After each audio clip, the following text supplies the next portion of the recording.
Ah, Sléma les amis, aujourd'hui, 5e jour de l'aventure éveil, bien sûr, à Sousse, sur le toit terrasse du Dar Baaziz 3. Alors, ce matin les amis, il y a eu un orage, un truc de ouf. Alors, ça a été très rapide, ça n'a pas duré très longtemps, enfin, je ne suis pas vraiment sûr de la durée puisque j'étais encore dans mon lit et j'étais bien installé. Vous savez, quand il pleut ou il y a de l'orage et quand on est dans son lit, on est bien, on se dit ah ouais c'est génial, il peut pleuvoir autant qu'on veut, on est sous la couette, c'est parfait. Mais ouais, ça a été intense d'un seul coup, ça m'a réveillé, hein. J'ai entendu un blam, je me suis dit c'est quoi ça? Et juste après la pluie, c'était un gros coup de tonnerre, il y en a eu 2-3 comme ça, mais ouais, je pense que ça durait 20 minutes. Oui, il peut pleuvoir aussi en Tunisie, c'était impressionnant. Et puis je me suis rendormi tranquillement et je me suis réveillé plus tard. Alors comme hier avec Ergla, aujourd'hui on va découvrir une petite localité mais qui elle est au sud de Sousse et je suis en train de calculer, je sais plus exactement combien, je crois que c'est une 60aine de kilomètres au sud de Sousse. C'est encore plus au sud que Monastir, on a une ville importante pas très loin d'ici qui s'appelle Monastir. Madia, comme Ergla, j'en ai beaucoup entendu parler. Mon niveau d'attente à Madia est très très haut. Apparemment c'est très joli, ça a également beaucoup de charme. Un peu plus grand je pense quand même que Ergla. Il y a un port de pêche qui est très important, apparemment c'est même le 2e port de pêche de Tunisie. Et pour y aller normalement il y a un train, il y a une ligne qui passe par Monastir et qui va jusqu'à Madia. Ça a l'air assez simple, je sais pas exactement d'où elle part, je pense que c'est du centre, je sais pas combien de temps ça prend, si c'est en train 60 km, peut-être une petite heure, bref. C'est parti pour une nouvelle journée d'exploration direction Madia, mais il y a un petit déjeuner qui vient d'être servi. Alors comme il a plu, ils ont servi le petit déjeuner à l'intérieur.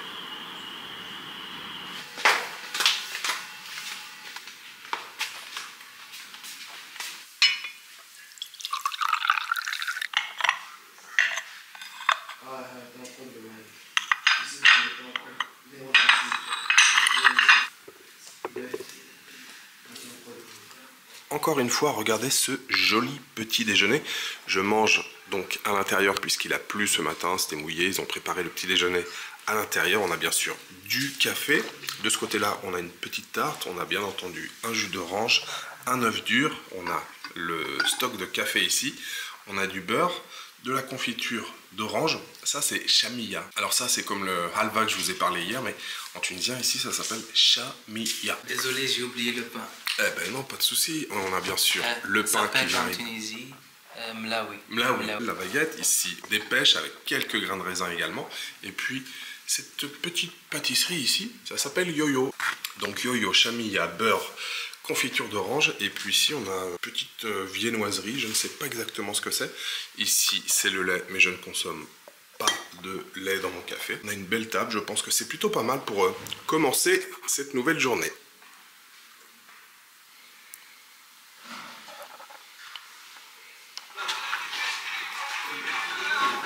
Avant de partir en exploration, je vous montre ma nouvelle chambre. Et oui, j'ai encore une nouvelle chambre. Alors, je vous l'ai dit, je crois, hier, ce voyage en Tunisie, je l'ai un peu organisé à l'arrache, un peu au dernier moment. Et quand j'ai contacté Monsieur Samy pour loger au Dar Baaziz, il m'a dit ok, mais j'ai déjà plein de réservations et tout, ça va être compliqué de loger tout le temps au même endroit, mais j'ai 3 établissements. Si tu veux, éventuellement, on pourra s'arranger pour que tu puisses découvrir les 3 établissements, parce que plusieurs nuits à la suite, ça sera pas possible dans le même établissement. Donc finalement, c'est pas mal parce que les établissements sont les uns à côté des autres, hein. Il faut marcher 3 minutes entre les 3 établissements, et puis ça me permet surtout d'avoir un aperçu voilà, sur les 3 maisons différentes, et c'est tout aussi charmant. Je vais vous montrer la chambre, la petite cour intérieure, bien sûr, il y a un toit terrasse. Voilà donc ma nouvelle chambre. J'aime beaucoup les couleurs là qu'ils ont choisi, la couleur de la fouta. C'est une fouta ça? Oui, il me semble qu'on appelle ça une fouta ici en Tunisie. J'aime beaucoup la couleur et la couleur du tapis aussi là. Ça j'aime beaucoup, très joli carrelage comme dans les autres établissements. Donc ouais, petite chambre avec le miroir au-dessus, ouais, c'est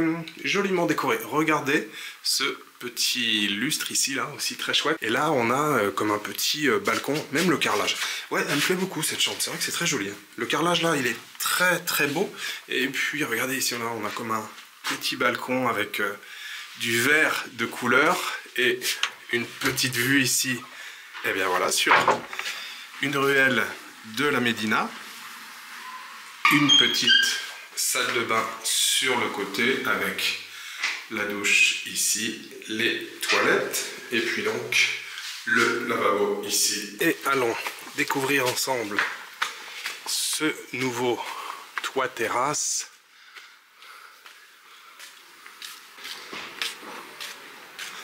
Waouh, La pluie ce matin, ça a d'abord emmené un petit peu de fraîcheur. Mais là, en fait, j'ai l'impression que l'humidité est en train de s'évaporer. Donc, grosse chaleur et grosse humidité. Et donc, voici la petite cour intérieure.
Bienvenue à Madiyya, messieurs, dames. Ça y est, nous sommes arrivés.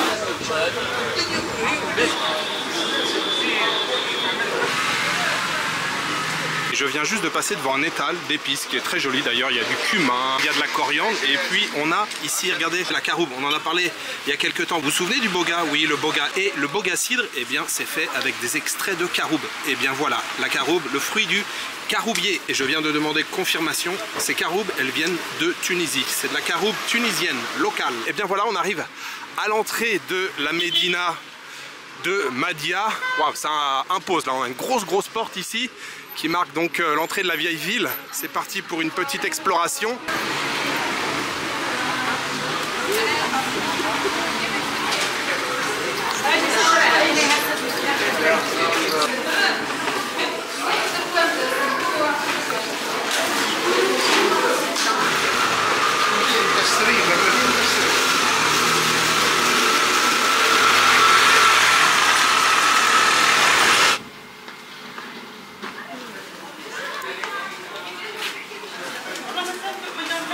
Avant de commencer l'exploration, quelques petits mots sur le transport. Ça a été bien plus long que ce que je pensais. On a mis 2 heures pour venir, vous l'avez vu. Ce que j'ai pris, c'est pas un train, c'est un métro. Cette ligne, elle s'appelle le métro du Sahel. Et en fait, elle part de Sousse et le terminus, c'est ici, à Madiyya. Donc j'ai fait l'entièreté de la ligne, c'est 73 km. Il y a 30 stations sur cette ligne. Par contre, c'était un trajet hyper agréable puisqu'il y a la clim à l'intérieur. Donc j'étais bien installé. En plus, j'ai pris le métro. Donc au début de la ligne, j'ai pu me trouver un siège côté fenêtre. J'étais parfaitement bien installé, mais effectivement, ça prend un petit peu de temps pour venir ici. Mais pas de problème, il nous reste pas mal de temps pour explorer cette jolie médina. Et le ticket de métro pour venir ici, c'est 2 dinars 50, ce qui fait exactement 74 centimes d'euros.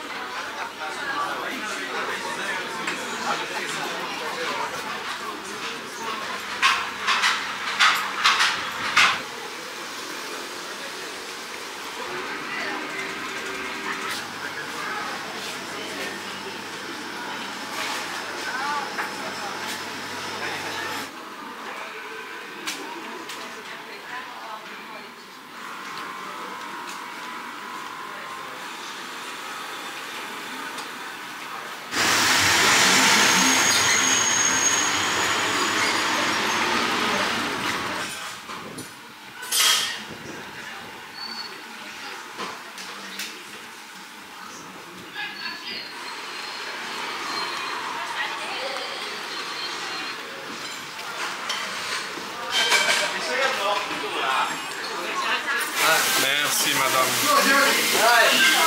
Shukran. Merci. Merci beaucoup. Regardez la taille de cette assiette. Il faut donner votre avis après. Hein. Je vais vous le dire. Ce qui est formidable en Tunisie, c'est qu'on ne sort jamais de table avec la faim. Moi j'ai juste un peu faim. Regardez, j'ai à manger pour deux ici. Et j'ai demandé une petite salade à côté, un peu de fraîcheur. Alors je savais pas quoi prendre. Je me suis laissé conseiller par la patronne. Elle m'a dit on fait des pâtes avec du requin. C'est du requin, c'est ça? C'est du requin. Pâtes avec du requin, ça a l'air bien. Hein, on a un bon morceau de piment à côté. Évidemment, une grande bouteille d'eau à côté pour se rafraîchir. La corbeille de pain. Et ouais, cette petite salade, ça a l'air bien. Ça a l'air très très bon. Je sais pas ce que c'est. C'est quoi du Avec du concombre. concombre? Hein? Le chou. Ah, le chou. Voilà, le chou. D'accord. Le chou. Merci. Et en plus, je suis sur une petite table, je suis bien placé. Regardez, je suis juste à côté de la caisse, je suis juste à côté de la patronne. Bonjour madame. La patronne qui est vraiment adorable, qui est vraiment très gentille, elle m'a dit écoutez, j'ai envie de vous faire goûter une petite spécialité typique de Madia. Oui. Et ça s'appelle bendlaka. Bendlaka. Alors bendlaka, ce sont des lentilles avec une plante qui s'appelle pourpier, c'est ça. Ça me fait penser aux dalles un peu qu'on trouve en Inde. Ça a l'air pas mal. Hein. J'ai hâte de goûter ça. Et finalement, je me retrouve avec une table. Regardez tout ce que j'ai sur ma table. Je vais plus manger moi ce soir. Hein. C'est fini, j'arrête de manger. Je mange midi, après c'est fini. Hein. Regardez-moi ça. Bon allez, Saha. Alors, bendlaka, typique de Madia. On peut pas faire plus typique. Ça sent très bon. C'est une merveille. Oh, c'est bien relevé, dis donc. C'est bien relevé. C'est très très bon. Effectivement, ça me fait penser un petit peu aux dalles qu'on trouve en Inde. Il y a aussi quelques pois chiches un petit peu, quelques pois chiches avec. Il y a un gros piment sur le dessus. L'autre salade à côté, du chou et du concombre, les tomates, quelques oignons bien entendu. Un petit peu de fraîcheur après le piquant là du bendlaka. Ça aussi c'est bon. De la fraîcheur et du croquant. Oui, les pâtes, première assiette de pâtes de ce voyage en Tunisie. Et regardez, avec un beau morceau de requin, là j'ai un bon morceau, il y a de la chair. C'est très bon. Ah, c'est très bon. J'ai bien fait de suivre votre conseil. Écoutez les amis, quand j'aurai mangé tout ça, va vraiment falloir que je fasse des kilomètres à pied pour digérer. Hein.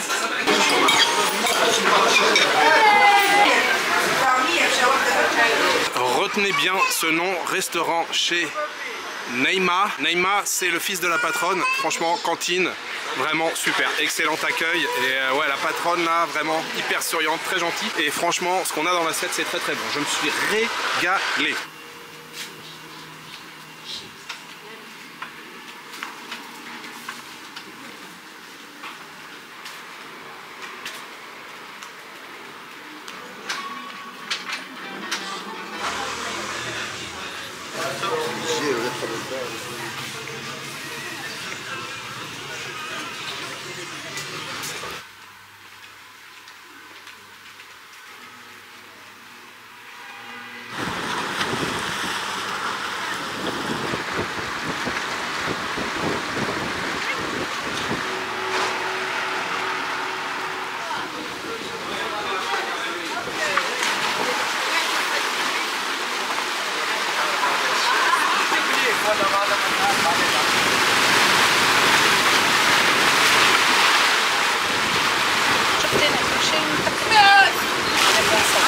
Vous avez vu sur l'un des plans précédents le café posé sur un rocher. Bien ça y est, j'y suis, je l'ai vu.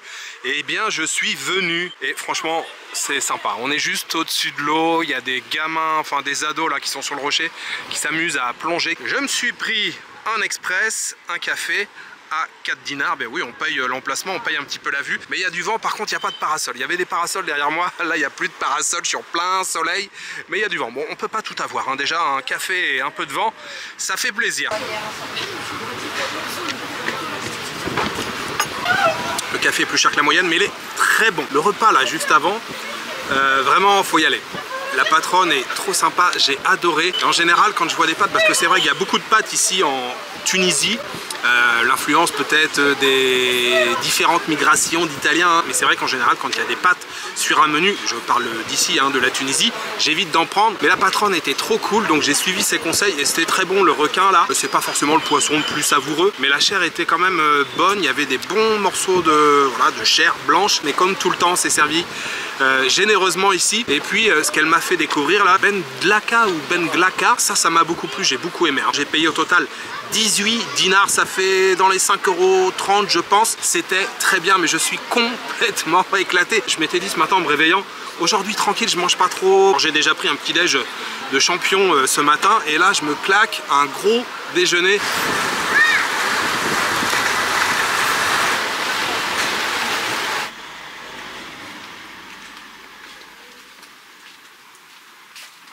Je commence à m'enfoncer un petit peu dans la Médina. Vous l'avez vu, vous l'avez remarqué je pense sur les images. L'entrée de la Médina, il y a pas mal de boutiques, de souvenirs, de petits cafés. Et puis après on s'enfonce et on se retrouve dans des ruelles comme où je suis maintenant. La ville historique, la Médina de Mahdia.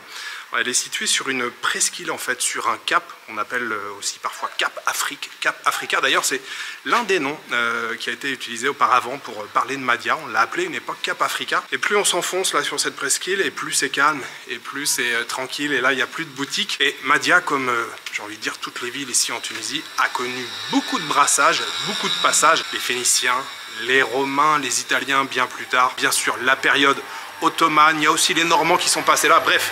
Il y a beaucoup de monde, comme partout en Tunisie, qui est passé là et qui a voulu laisser un petit peu son empreinte. Il y a des forts, il y a le fort ottoman qui est par ici. Ça fait un mélange qui est vraiment unique. Les premières ruelles là, avec les boutiques, les petits commerces et tout, j'étais pas plus emballé que ça. Et puis là, je m'enfonce un petit peu et c'est vrai que là, ça a déjà tout de suite un petit peu plus de charme.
Je suis maintenant dans l'enceinte de Borj El Kébir, ou qu'on appelle ici à Mahdia la Casbah tout simplement, ou encore le fort ottoman. Oui, le fort qui a été construit par les Ottomans, il date du XVIe siècle. On peut donc le visiter.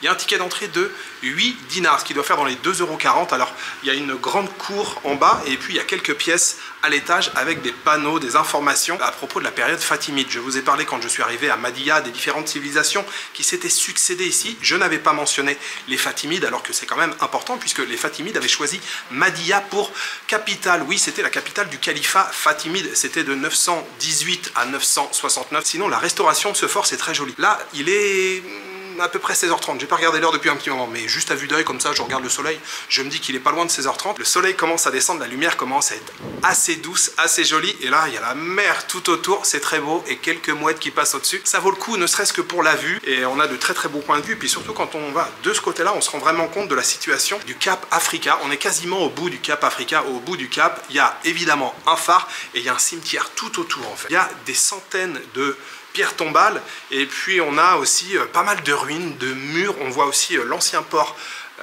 fatimide. Je suis passé tout à l'heure juste à côté.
Alors comme vous pouvez le constater, je suis de retour à Sousa et je suis dans la petite cantine où j'étais venu manger le premier jour une délicieuse fricassée. Je me suis pris un boga cidre, le classique, et ce soir mlewi ou mlawi, des fois on va écrire avec un A, des fois avec un E. Ici c'est avec un E, mlewi, on va dire un peu entre les deux. Le mlewi c'est ce pain plat, c'est une espèce de galette et on met bien sûr un peu de garniture à l'intérieur. J'ai choisi thon omelette, oui, un mélange d'omelette et de thon.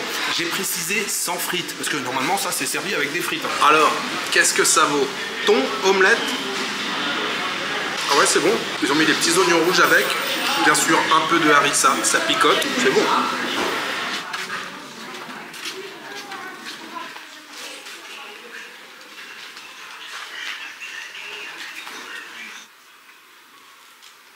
Voilà, la journée va se terminer ici sur la terrasse du Darba Aziz 2, c'est ça, j'étais en train de réfléchir, je suis au Darba Aziz 2 avec le petit vent là, c'est parfait, toujours au pied de la Casbah. Qu'est-ce que je l'aime cette Médina à Sousse. Je suis très content d'être revenu cette année ici à Sousse. Donc aujourd'hui découverte de Madia, c'était très sympa depuis le temps que je voulais découvrir cette petite localité, même si je dois bien l'avouer, je pense que vraiment hier j'ai eu un coup de cœur pour Ergla, mais ne tenez pas compte de ce que je viens de vous dire juste là à l'instant. C'est un peu bête je trouve de comparer voilà les deux villes. Ergla c'est vraiment tout petit, Madia c'est quand même bien plus grand, ça vaut quand même vraiment le coup de découvrir cette jolie Médina à Madia. Et je suis très content d'avoir visité le fort ottoman là en fin d'après-midi. J'ai vraiment passé encore une belle journée. Le restaurant ce midi, je vous l'ai dit, hein, c'était très bon. Je vais pas tout expliquer en détail, mais la patronne était vraiment adorable. D'ailleurs ce déjeuner ainsi que le mlewi, thon omelette que j'ai mangé ce soir qui était très bien, ça m'a bien calé, c'est juste ce qu'il me fallait, c'était même limite un peu trop mais c'est bien. J'ai payé 7,50 avec le boga, ce qui fait un petit peu plus de 2 € à peu près. Donc ce mlewi ce soir et le déjeuner de ce midi, j'aimerais les dédier aux tipeurs et j'aimerais